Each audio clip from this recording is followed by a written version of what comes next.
మంచి పనులు చేసేవాడికి ఎప్పుడు దేవుడు తోడుగానే ఉంటాడు.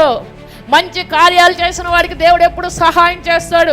ఒకవేళ నీకు నష్టం కలిగించొచ్చేమో, కష్టము కలిగించొచ్చేమో, అపాయం కలిగించొచ్చేమో, కానీ నిన్ను మాత్రము గురి వరకు మాత్రం వాళ్ళు నిన్ను ఆపలేరు. నాకు కూడా చాలా ఆటంకాలు వచ్చాయి. నాకు ఒకటే ధైర్యం, నేను చేసినంత మంచి పనే, ఎవడు నన్ను ఏం చేస్తాడు?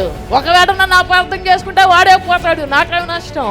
ఇసాకు కూడా అలాగే అనుకున్నాడు. నేను బావులు తవ్వుతున్నాను, దేశానికి మంచి పంటలు రావాలని కోరుకుంటున్నాను, ప్రజలందరూ మంచిగా ఉండాలని కోరుకుంటున్నాను, కానీ శత్రువులు వచ్చి ఆ బావులు పూర్తి చేస్తుంటే నేనేం చేయాలి దేవా, నేనేం చేయాలి నాయన?